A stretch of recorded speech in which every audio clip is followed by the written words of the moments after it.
কি ব্যাপার, বাইরে থেকে এসে ধপ করে শুয়ে পড়লো কেন? ফ্রেশ হয় না? আগে বুঝে নেই যে আমি কি ঘরে ফিরলাম না মার্কেটে ঢুকলাম। যদি মার্কেটেই ঢুকি তাহলে আবার ফ্রেশ হবো কেন?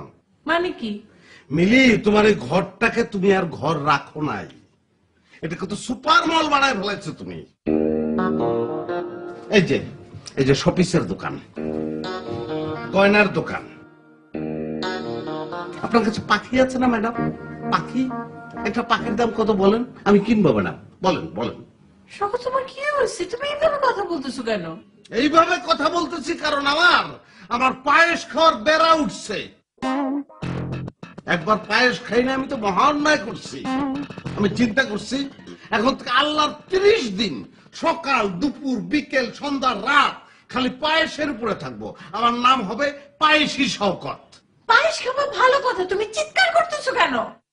চিৎকার করলে কি সমস্যা হচ্ছে? আশপাশের মানুষ জেনে যাবে, এই তো। কিন্তু তুমি যে দুনিয়ার মানুষের কাছে ঘরের প্রাইভেসি চিচিং ভাগ করে দিচ্ছ, তাতে সমস্যা হচ্ছে না? ঘরের খবর বাইরের মানুষ জানবে কেন? বলো, আমাকে বলো। আমি কি করছি? কে কি জানছে? তোমার সঙ্গে আমার ঝগড়া হচ্ছে, তুমি ফেসবুক অন করছো, স্ট্যাটাস দিচ্ছ, বুকে আমার আগুন জ্বলে। আর সে আগুন ছড়িয়ে যাচ্ছে সবখানে সবখানে সবখানে। লোকজন ফায়ার ব্রিগেড নিয়ে আমার বাসায় আসতে চায়, আমি তাদের ঠেকিয়ে রাখি। তোমাকে ভালোবেসে আমি 2টা পাখি গিফট করলাম, সেটা আমাদের বস কেন জানবে? কেন জানবে? ভালোবাসা কি কোনো বাজারের ব্যাপার? বলো আমাকে, বলো। এই যে বাঘটা, এই বাঘটার দোষ কি? কাগুজে একটা বাঘ, বাবুরাম সাপুরের সাপের মতো নির্বিষ একটা বাঘ, তার দোষ কি? কি দোষ তার? আমরা শুয়ে থাকি, সে আমাদের সঙ্গে শুয়ে থাকে। আরে এটা তো আমাদের একটা আপন মানুষ, আপন বাঘ, আমাদের একটা আপন বাঘ। এই বাঘটাও তোমার হাত থেকে নিস্তার পায় নাই। তুমি খচ করে তার ছবি তুলছো, ফেসবুকের ভিতর দিয়ে দিছো। কাতার থেকে ফোন আসছে, দোস্ত, এমন দোস্ত আমাকে ফোন দিছে যে দোস্তর সঙ্গে স্কুল লাইফ থেকে আমার রেশারেশি। সে বলে, দোস্ত, তোমার বিছানায় একটা বাঘ দেখলাম, বাঘটা খুব পছন্দ হয়েছে, তুমি কাতারে পাঠিয়ে দাও।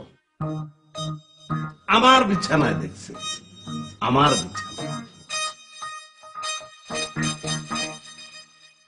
মিলি, আমার বিছানাটা আর আমার বিছানা নাই।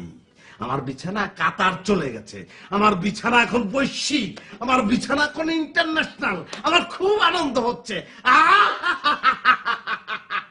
খুব আনন্দ, খুব খুব। আচ্ছা হয়েছে হয়েছে, ফালতু কথা রাখো, ফ্রেশ হয়ে খেতে আসো। আমার কথা তো তোমার কাছে ফালতু মনে হবেই। আমি তো কোনোদিন তোমাকে বুঝাইতে পারি নাই যে প্রাইভেসি জিনিসটা কি। What is privacy? শোনো, একটা রিকোয়েস্ট করি,